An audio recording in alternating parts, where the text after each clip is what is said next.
আমাদেরকে যদি, আবার বলছি, যদি অল্প কিছু সংস্কার করে ভোটার তালিকা নির্ভুলভাবে তৈরি করার ভিত্তিতে নির্বাচন সম্পন্ন করতে হয়, তাহলে 2025 সালের শেষের দিকে নির্বাচন অনুষ্ঠান হয়তো সম্ভব হবে। সম্প্রতি জাতির উদ্দেশ্যে দেয়া একটি ভাষণে ডক্টর মোহাম্মদ ইউনূস জানিয়েছেন, আগামী জাতীয় নির্বাচন 2025 সালের মধ্য থেকে 2026 সালের মধ্যবর্তী সময়ে আয়োজন করা যেতে পারে। অর্থাৎ আগামী নির্বাচনের আর 1 বছর সময় আছে ধরে নিতে পারি। আর সেই নির্বাচনে অংশগ্রহণের জন্য এরই মধ্যে অনেকেই প্রচারণা শুরু করে দিয়েছেন। তাদের মধ্যে এই ভিডিওটিতে এমন 5 জন তরুণ নেতা সম্পর্কে আলোচনা করব যারা প্রথমবার এমপি হতে পারেন। তো চলুন একে একে সেই 5 জন জনপ্রিয় তরুণ নেতা সম্পর্কে জেনে নেওয়া যাক। Number 1, doctor Shafiqul Islam Masud. বাংলাদেশের তরুণ ইসলামী নেতাদের মধ্যে সবার উপরেই থাকবেন ডক্টর শফিকুল ইসলাম মাসুদ। বিশেষ করে ইসলামী অঙ্গনের যুবকদের কাছে এক অনুপ্রেরণার বাতিঘর তিনি। আগামী নির্বাচনে তিনি জামায়াতের ব্যানারে লড়বেন বলে জানা গেছে। সুষ্ঠু নির্বাচন হলে পটুয়াখালীর তরুণ এই নেতার জয় সুনিশ্চিত বলা যেতে পারে, কারণ তিনি দেশ ও মানুষের জন্য কাজ করেন। একটা লম্বা সময় ধরে তিনি রাজপথে মার খেয়েছেন, জেলে গেছেন, রিমান্ডে গেছেন, তবুও ইসলামের পথ থেকে সরে আসেননি, বরং আগের চেয়ে আরও বেশি উদ্যম নিয়ে ইসলামের পক্ষে কাজ করে যাচ্ছেন। শিক্ষা দীক্ষায় এমপি হওয়ার সব ধরনের যোগ্যতাই তার রয়েছে। ছাত্র হিসেবে ছোটবেলা থেকেই তিনি ছিলেন তুখোড় মেধাবী। 5ম শ্রেণীতে ট্যালেন্ট পুলে বৃত্তি পেয়ে তার জেলায় প্রথম স্থান লাভ করেন। দাখিল ও আলিম পরীক্ষায় প্রথম বিভাগে উত্তীর্ণ হন। অতঃপর রাজশাহী বিশ্ববিদ্যালয় থেকে বাংলা ভাষা ও সাহিত্যে বিএ অনার্স ও এমএ ডিগ্রি লাভ করেন। পরবর্তীতে একই বিশ্ববিদ্যালয় থেকে পিএইচডি তথা ডক্টরেট ডিগ্রি অর্জন করেন। তাছাড়া ইসলামিক ফাউন্ডেশন ও শিশু একাডেমি কর্তৃক আয়োজিত কোরআন তেলাওয়াত, আজান, সংবাদ পাঠ, উপস্থিত বক্তৃতা ও বিতর্ক প্রতিযোগিতায় উপজেলা, জেলা, বিভাগ ও জাতীয় পর্যায়ে উত্তীর্ণ হয়ে প্রধানমন্ত্রীর স্বর্ণপদক অর্জন করেন। আন্তর্জাতিক বিভিন্ন সেমিনারে অংশগ্রহণের জন্য ইটালি, ফ্রান্স, জার্মানি, ইংল্যান্ড ও শ্রীলঙ্কা ভ্রমণ করেন এবং পবিত্র হজ ব্রত পালনের উদ্দেশ্যে সৌদি আরব সফর করেন। ছাত্রজীবন থেকেই তিনি রাজনীতি সচেতন একজন নাগরিক হিসেবে ইসলামী আন্দোলনের সাথে জড়িত হন। তিনি বাংলাদেশ ইসলামী ছাত্র শিবিরের রাজশাহী বিশ্ববিদ্যালয় শাখার সভাপতি, কেন্দ্রীয় কমিটির বিভিন্ন দায়িত্বে ও সর্বশেষ নির্বাচিত কেন্দ্রীয় সভাপতি ছিলেন।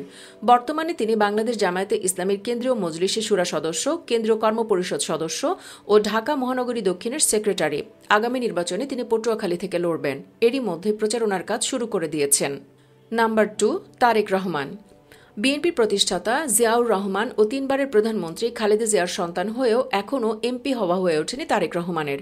তবে সব ঠিক থাকলে আগামী নির্বাচনে কেবল এমপি নন, প্রধানমন্ত্রীও বনে যেতে পারেন তিনি। কারণ খালেদা জিয়ার শারীরিক অবস্থা বিবেচনা করে তারেককেই নেতা মেনে কাজ করতে শুরু করেছে বিএনপি। খালেদা জিয়া নির্বাচন করলেও প্রধানমন্ত্রী নাও হতে পারেন, বয়স বিবেচনায় রাষ্ট্রপতিও হতে পারেন। সেক্ষেত্রে বিএনপির সর্বোচ্চ আসন পেলে প্রধানমন্ত্রী হিসেবে তারেক রহমান অটো চয়েস। তারেক রহমান দীর্ঘদিন ধরে ভাইস চেয়ারম্যান হিসেবেও দায়িত্ব পালন করে আসছেন, কাজ করেছেন ভারপ্রাপ্ত চেয়ারম্যান হিসেবেও। শিক্ষা দীক্ষায় তারেক কোনো অংশে পিছিয়ে নেই। ঢাকা বিশ্ববিদ্যালয় থেকে স্নাতক ডিগ্রিধারী তারেক বাবা জিয়াউর রহমানের প্রতিষ্ঠিত বাংলাদেশ জাতীয়তাবাদী দলের বগুড়া কমিটির সদস্য হিসেবে যোগদান করে রাজনৈতিক জীবনের সূচনা করেন। আনুষ্ঠানিকভাবে সংগঠনের যোগ দেওয়ার পূর্বেই তারেক রাজনীতিতে অত্যন্ত সক্রিয় ছিলেন। 1991 সালের জাতীয় সংসদ নির্বাচনের আগে তারেক তার মায়ের সহচর হিসেবে সারা দেশে নির্বাচনী প্রচারণায় অংশ নেন। 2001 সালের নির্বাচনেও তারেক রহমান মা বেগম জিয়ার প্রচারণা কার্যক্রমের পাশাপাশি পৃথক পরিকল্পনায় দেশব্যাপী নির্বাচনী প্রচারণা চালান। মূলত 2001 সালের নির্বাচনী প্রচারণায় তার অংশগ্রহণের মাধ্যমে রাজনীতির প্রথম সারিতে তারেক রহমানের সক্রিয় আগমন ঘটে। অতি দ্রুতই তিনি দেশে ফিরে আগামী নির্বাচনের জন্য কাজ শুরু করবেন। নাম্বার 3, ইশরাক হোসেন। ইশরাক হোসেন বাংলাদেশের উপরের সারি নির্বাচক সাদেক হোসেন খোকার ছেলে। আগামী নির্বাচনে তিনিও প্রথমবারের মতো এমপি হতে পারেন। ইশরাক বর্তমানে বিএনপির আন্তর্জাতিক সম্পর্ক বিষয়ক কমিটির সদস্য ও ঢাকা মহানগর দক্ষিণ বিএনপির সিনিয়র সদস্য। জিয়া পরিবারের খুবই পছন্দের এই তরুণ নেতা স্কলাস্টিকা স্কুল থেকে ও লেভেল এবং এ লেভেল শেষে উচ্চশিক্ষার জন্য ইংল্যান্ডের ইউনিভার্সিটি অব হার্টফোর্ডশায়ারে চলে যান। সেখানে মেকানিক্যাল ইঞ্জিনিয়ারিংয়ে আন্ডার গ্রাজুয়েশন, মাস্টার্স শেষ করে বাংলাদেশে ফিরে আসেন। 2011 সালে স্নাতকোত্তর শেষ হওয়ার পরে পারিবারিক ব্যবসায় জড়িত হওয়ার জন্য 2015 সালে ঢাকায় প্রত্যাবর্তন অবধি অভিজ্ঞতা অর্জনের জন্য কয়েকটি স্থানীয় মোটরগাড়ি সংস্থায় কাজ করেছেন। এরপরেই তিনি রাজনীতিতে যোগদান করেন। ক্রমেই তিনি তরুণদের মাঝে জনপ্রিয়তা অর্জন করছেন। ইশরাকের একটি ঘটনা না বললেই নয়। রাজধানীর জাতীয় প্রেস ক্লাবের সামনে লাঠি পেটায় আহত কর্মীকে পুলিশের কাছ থেকে ছিনিয়ে আনার ভিডিও ফেসবুকে ভাইরাল হয়েছে অনেক আগেই। ইশরাক হোসেন ওই কর্মীকে ছিনিয়ে নেন। এ সময় তিনিও সামান্য আহত হন। পরে ওই ভিডিওটি ইশরাকের ফেসবুক পেজে আপলোড করা হয়। ক্যাপশনে ইশরাক লেখেন, লাঠিচার্জ অথবা কামানের গোলাচার্জ, যেটাই হোক, জান থাকতে আমাদের একজন কর্মী সমর্থককেও নিয়ে যেতে দিব না, এটাই হোক আগামী দিনের সংকল্প। তরুণ প্রজন্মের নেতা হিসেবে ইশরাকের বেশ গ্রহণযোগ্যতা রয়েছে। আগামী নির্বাচনে তিনি ঢাকা থেকে লড়াইয়ে নামতে পারেন। নাম্বার 4, নুরুল হক নূর। কিছু কিছু ক্ষেত্রে বিতর্কিত হলেও ঢাবির সাবেক ভিপি ও গণ অধিকার পরিষদের সভাপতি নুরুল হক নূরও বেশ জনপ্রিয় তরুণ নেতা। তিনিও আগামী নির্বাচনে জয়লাভ করে এমপি হতে পারেন। নূর পটুয়াখালীর সন্তান। নূর এদেশের ত্যাগী নেতাদের অন্যতম একজন। শুরুতে বিভিন্ন স্বেচ্ছাসেবী সংগঠন ও ক্লাবের সাথে যুক্ত ছিলেন ছাত্রনেতা নুরুল হক নূর। তবে তিনি খোলাখুলিভাবে রাজনীতি শুরু করেন ঢাকা বিশ্ববিদ্যালয়ে পড়াকালীন সময়ে। 1972 সালে চালু হওয়া সরকারি বিভিন্ন চাকরিতে কোটা পদ্ধতির বিরুদ্ধে 2018 সালে কোটা সংস্কার আন্দোলনের নেতৃত্ব দেন তিনি। এই আন্দোলন করতে গিয়ে তিনি প্রথমবার আলোচনায় আসেন এবং হামলা মামলা সহ বেশ কয়েকবার জেল হাজতে যেতে হয়েছে তাকে। এরপর আন্দোলনের মুখে পড়ে সরকার কোটা পদ্ধতির সংস্কার করতে বাধ্য হয়। এতে জয় হয় নুরুল হক নূর সহ আন্দোলনকারী সকল শিক্ষার্থীদের। 2018 সালের ঢাকা বিশ্ববিদ্যালয় কেন্দ্রীয় ছাত্র সংসদ ডাকসু এর সহসভাপতি নির্বাচিত হন নুরুল হক নূর।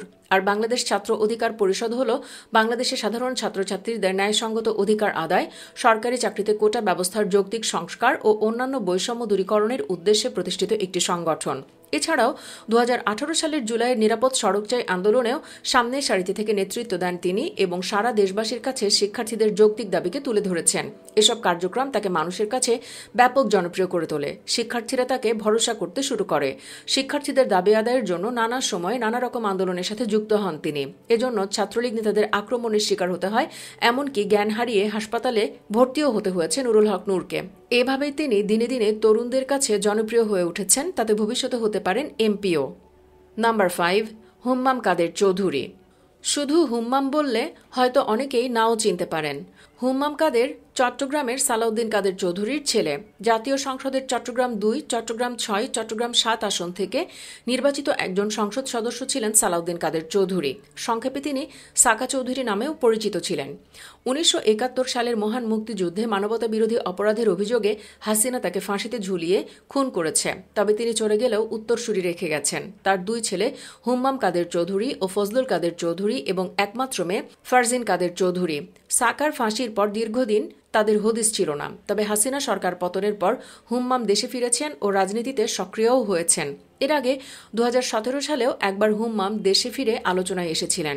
এবার দেশে ফিরেই তিনি বিএনপির রাজনীতিতে যোগ দিয়ে কাজ শুরু করেছেন। সব ঠিক থাকলে তিনিও হতে পারেন এমপি। সুপ্রিয় দর্শক, ভিডিওটিতে আলোচিত এই 5 তরুণ নেতাদের মধ্যে আপনার প্রিয় নেতাকে কমেন্টে জানিয়ে দিন যে কোনো একজনের নাম। জানাতে ভুলবেন না কেমন লাগলো আজকের আলোচনা। ভালো লাগলে অবশ্যই একটি লাইক দিন ও বেশি বেশি শেয়ার করুন। ধন্যবাদ এতক্ষণ সাথে থাকার জন্য।